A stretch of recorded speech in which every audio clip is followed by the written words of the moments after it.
Voilà, j'ai fait ma deuxième semaine devant des élèves et je devrais préparer ma troisième semaine. Mais en fait, là, je suis quand même très contente des outils que j'ai réussi à mettre en place parce que je me rends compte que je n'ai plus grand-chose à faire comme préparation. C'était un de mes objectifs parce que quand on est prof, on a un métier qui peut être extrêmement chronophage. C'est-à-dire que quand on est prof, on a un métier qui ne s'arrête jamais.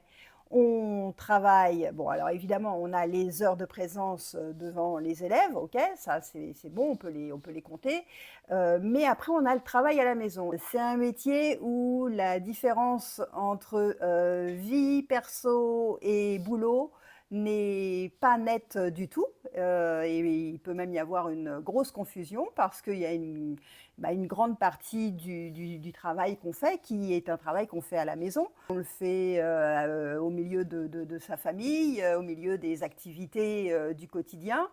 Et on peut très très vite se retrouver complètement débordé si justement on n'arrive pas à bien séparer les choses. L'idée qu'on peut avoir du métier de prof qui est quelqu'un qui est toujours en vacances, hein, dans la caricature c'est ça, quelqu'un qui est toujours en vacances, quelqu'un qui ressort tous les ans les mêmes cours sans rien changer, et quelqu'un qui travaille 18 heures par semaine, donc ça ne fait pas grand-chose.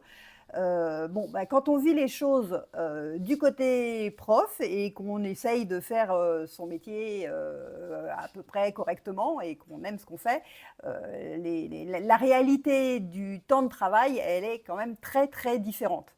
On peut se retrouver en train de travailler le samedi, le dimanche, on peut se retrouver à travailler à 11 heures du soir. Quand on a ce qu'on pourrait appeler le syndrome du bon élève, c'est-à-dire que quand on est prof et qu'on a été bon élève et qu'on veut faire bien les choses, et qu'on a un peu de perfectionnisme par là-dessus, c'est-à-dire qu'on va s'appliquer et puis on prépare des documents et on veut qu'ils soient nickel jusqu'au la moindre virgule, etc. Enfin, on veut que ce soit tout beau, tout propre.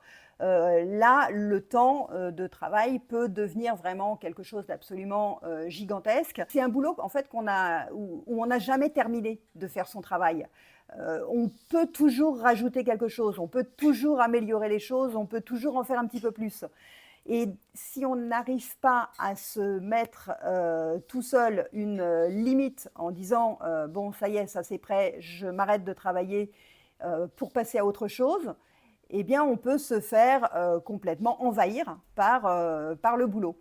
Et à un moment, j'ai commencé à compter mes heures parce que je sentais bien que ça n'allait pas. Et quand j'ai vu que je pouvais arriver à 50 heures de travail, 60 heures de travail par semaine, plus le petit vélo qui tourne dans la tête, c'est-à-dire que même si je n'étais pas en train de compter mes heures, mais en me promenant, en me disant je vais me faire du bien, je vais aller me balader dehors, je continuais à réfléchir, à préparer des choses, à préparer des cours, à essayer de m'organiser.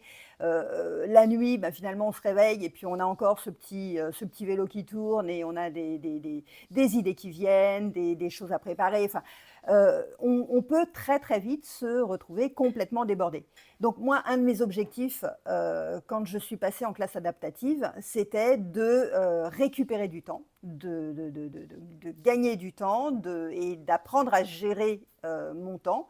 Et c'est vrai que là, on a réussi à mettre en place des outils qui permettent de s'organiser et de planifier l'année. Donc, par exemple, dans les outils d'organisation, on a une progression annuelle.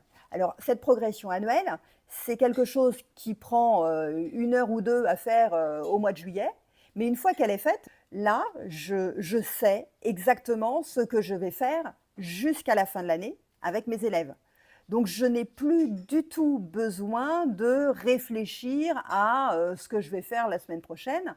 On gère également l'emploi du temps hebdomadaire en plaçant dessus les modalités de cours qu'on veut utiliser avec nos élèves. c'est vraiment des outils qui sont, extrêmement intéressants et qui permettent dans l'organisation de mon travail et de mon travail personnel, ce que j'appelle le travail à la maison, qui allège énormément, les choses. La vie personnelle peut, reprendre un petit peu, sa place et se rééquilibrer avec, la vie professionnelle.